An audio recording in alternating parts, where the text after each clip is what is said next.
Welcome to the Freud's Angels weekly reading, bringing the collective guidance and understanding for this week's energy. Remember, never give your power up to a reader or a reading. You always have the power of autonomy. Hey, angels, welcome to your weekly reading.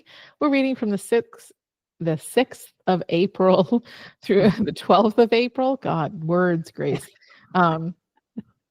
We are in the today and tomorrow, the last days of Mercury retrograde. Hallelujah. Thank you, baby Jesus. Because, it's always relieving. But think of it this way. You've had the eclipse, which are life-changing, which are revealing. You've had time to review it, giving you the pause. We're being given supportive energy to help us move forward. And so after the post shadow, which is a couple of weeks, like around the 21st, Easter Monday-ish, then you'll really start the pull to kind of just charge forward. And that's when like all the reins are off. Just take your head and go and like run and and do the thing that feels more aligned, more connected to your heart, and more deeply just satisfying. So Vanessa, what are the mermaids telling us this week? Well, so the mermaids came to talk to us about decisions. And I've been studying the card. Like when I first pulled it, I didn't really. And so I was like, oh, you gotta look at it. And again, like I say pretty much every week, these are cards that it's not like I don't ever pull them. So I get them a lot, but I get different messages every time, it seems, when I look at them. So this time I am very, very aware of the hand on her hip, which it was like, that's the thing that came out at me. And when I think of that, I think of when you're in contemplation and you're thinking about something, there's times where it feels overwhelming and it feels like it's very difficult to do. But when I look at her today, she's in a position of knowing that she has power. And it's like, which is the best one, right? Like, but not with fear. And I think that that's sometimes what happens when we're in decision making. We're doing it with fear and not really looking at the power play part of it. And she has one hand out leaning on, what looks like shouldn't be able to support her, really. Like when you look at the card itself, it looks like very flowy, she's a mermaid, so she's under the water. These are all like aquatic plants that are not sturdy, but yet it looks like she's leaning on them, which to me is kind of giving the vibe of like, you don't need things to feel so solid before you can decide on them. And the hand on the hip is kind of like that. It's kind of that grounding, right? So it's the flow of this card today looks very different. I'm stumbling over it because I don't normally see it this way. I normally see it as like the despair card of like, oh God, we have so many decisions to make. What do we do? But it's very powerful today. It feels very like empowered. Like it doesn't matter that this hand is on something that's unsturdy. I'm fine. I've got my hand on my hip. Like I'm making this decision with power. But I'm still contemplating it, right? Like, because it's more about how good is this decision for me? Because I'm looking for good versus I'm looking for safe, or I'm looking for what everybody else thinks is good for me, and all of that kind of stuff. So it felt very internal, and I think some of it was mixing in with my own stuff right now of making decisions like that.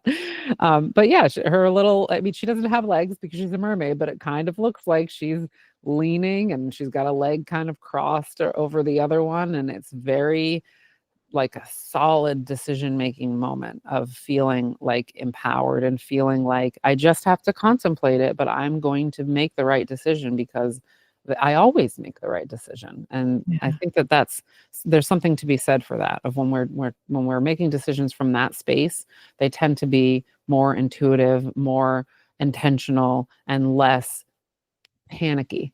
Yeah. So Confident? if we're in our decision making and we're panicking, we're trying to actually hit this instead. And so Yeah. I think that that's a big indication, right? Like if you're starting to make a decision and you're starting to get panicky and you feel like there's nothing holding you up and there's nothing solid around it, it's a good call to kind of recenter yourself and really get back to you and who you are and what your goals are and what you're looking for from your life. Because when you make decisions from that place, you are held because you're holding yourself. Yeah.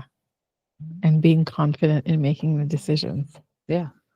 Right. Yeah. I Even when say you're it. not like, even when it's like a big old question mark on the outside, you're just like, well, I'm ready to deal with whatever comes because I know why I'm making the decision. Yeah.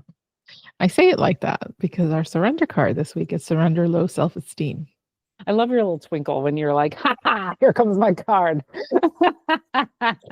Yeah. Because I was like, oh, how this fits. And it says, you deserve success, love, and abundance. Set an intention to identify and release any remnants of low self-esteem. Girl, this is so I just want to roll powerful. around in it. I know, right? One of the things I think when we have trauma and low self-esteem is we get caught up in the idea of, am I making the right decision? Am I making the right decision? I mean, I know when I moved out here, like I think I questioned it like 957,000 times. And I would ask like my friend, do you think I'm making the right decision? Am I making the right decision? And I like kept questioning, but there was something in me that was like, it's the right decision. Stop fretting over the decision. It's made. You've made it. And you made it from a place of knowing, you made it from a place of understanding. And so, this low self esteem comes in is because of being afraid to make wrong decisions, of feeling like I don't make good decisions, or that I've been told I won't make good decision. Thank you, Father. And, and that, like, am I worthy to feel this good? Am I worthy to be free and successful and on my own and loved and cared for and held and supported? Am I worthy of these things? And when we're making decisions, especially for ourselves, that can play into a factor because if we don't feel worthy of those things and we're making a decision, we're going to make a decision based on the fact and judgment that we're not worthy. So then it's not going to make a good decision. Or I wouldn't say good decision. We're not going to make a decision that is helpful to us, that is aligned with our true worth and our true heart. It's going to be a decision based on fear, based on that, that sense of like, "Oh, I'm not deserving, so I'm going to make the decision that is destructive to my life." And that's the cycle. That's the cycle we get into, especially when we have trauma. And so, I know, right? And Okay. so when we are stepping into the idea of decision making, and one of my, and this is I don't like the word hack because I don't think we should hack things. I think we should learn how to live intentionally. Hacking things feels like Destructive yeah, to me. Yeah. it's like, no, I don't want to be hacking things. I want to know how to do it in the best way. Right. Whatever. Anyways, if you want a quick tip, if you're agonizing over a decision, if you're trying to make a decision and you're waffling and you're agonizing and it hurts and it's taking up a lot of psychic energy and it's taking up a lot of things, and you're you're really not sure and you're just like back and forth and looking and researching, when it gets to a point where you feel a little bit like overwhelmed, you need to stop because you're in the wrong place and you're working with the wrong energy. That's your indicator. When you're starting to feel a little frantic, that's your indicator of you're not in the right headspace to make that decision. And you need to step away. You need to take a walk, do whatever, go have a cup of tea, whatever takes you out of the current energy you're in. Give yourself a little, smudge or whatever it is you do, and come back when you're ready to be centered in the decision making. Because I know, because lately I've been trying to make a decision about my office, and so I get frantic and I'm looking and I'm searching and I'm like, oh, I want this and I want that, and then I'm like, do I? But what about this? But what about that? Oh my gosh, am I making the right decision? Can I make the right decision? Do I know? And I'm like, girl, stop. Yeah. I'm Yeah. like, Like, stop. we're And not making this decision right now, no, is what we're not I doing it. We're in a nope. place. Yeah. Yep. I'm like, it's not time to make the decision. The Yeah. decision has not arrived yet to make that decision. So just let Yeah. it go and you will Like know what to that. do when that time arrives. I like And, that. and it's just so if you're starting to get frantic over a decision, take a breath and breathe and never, especially if you're any type of generator or manifestor generator in human design, don't ever let anybody pressure you to make a decision. Take Mhm. at least 24, 48 hours to make that decision. But anybody making a decision, step away. Yeah. Clarity will come when you're not in the influence of someone else or something else. Yeah. And give yourself that gift of, oh, I'm making a decision. Okay, I need to go take a break and be with myself for a while, and then I'll come back to make the decision. Yeah. I mean, So, I've learned that so hard in the last couple weeks because or not couple weeks, couple months, because I've just been so hard-headed in certain ways because of yeah, fear and because of like lack of certainty and feeling very much like you were talking about. Like, I have made some decisions that have not led me where I wanted to go. And so can I be trusted? And really asking myself that question and, really saying, well, you can be trusted if you do it from your heart, but you can't be trusted if you're doing it from your brain. Like, and going, oh, okay, and just starting to do that. And really the difference in being able to make decisions based on like, well, I'm the one that has to live with this, and I feel like that's been my mantra. We kind of know that that's been my mantra. That's just my self theme, is freedom and feeling like I can do whatever it is I want to do when I want to do it. But that doesn't mean that I always am doing that, right? Because I am hyper aware sometimes of my effect on other people or their effect on me or the way that I do things, what it can do for other people, right? Like, in that attacks my people pleaser. So being able to, kind of release a little bit more from that and saying, I've got to let people experience what they're going to experience.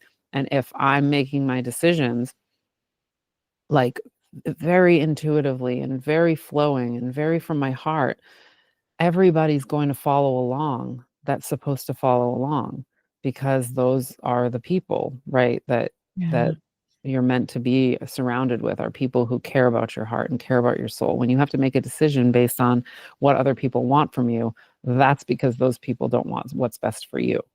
So I think that there's, a lot that goes with decision making and, trauma, and being able to trust yourself and what those messages are that come in when you're trying to make those decisions for yourself, really asking whose voice is it, yeah, really.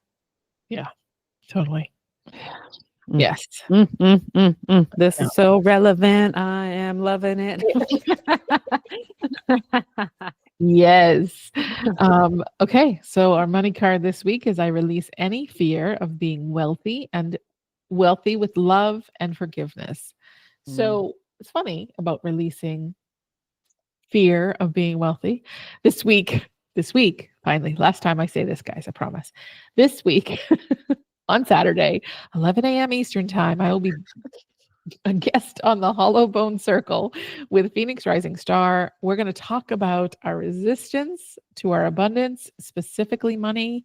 We're going to talk about where it may come from, how to identify it, and what to do about it. And we're going to just meditate with some angels and beings of our light, and then hopefully get some healing around it and or at least awareness. You'll have enough awareness to go and do some self healing. And so I hope you join us. I'll put the link in the description below. Have a wonderful week. We'll see you soon. love you. Thanks for listening. We hope we gave you something to support your journey. Check out our Facebook or Instagram page to connect with us. Have a great week.